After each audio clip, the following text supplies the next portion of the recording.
UCertify offers Microsoft MOS PowerPoint 2010 certification prep for information workers.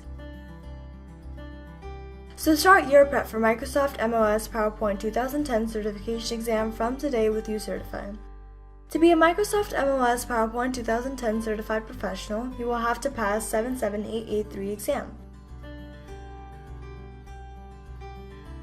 It focuses on creating, collaborating, and managing slideshows. In the UCertify course, you will be receiving 8,760 hours of online content.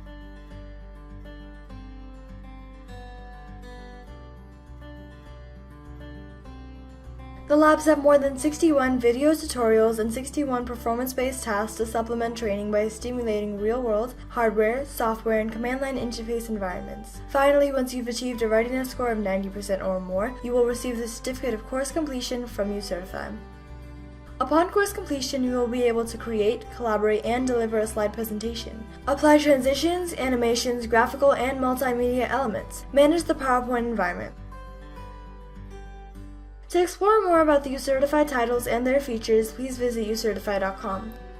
You can call us on 1415-763-6300 or reach us by an email at sales@ucertify.com.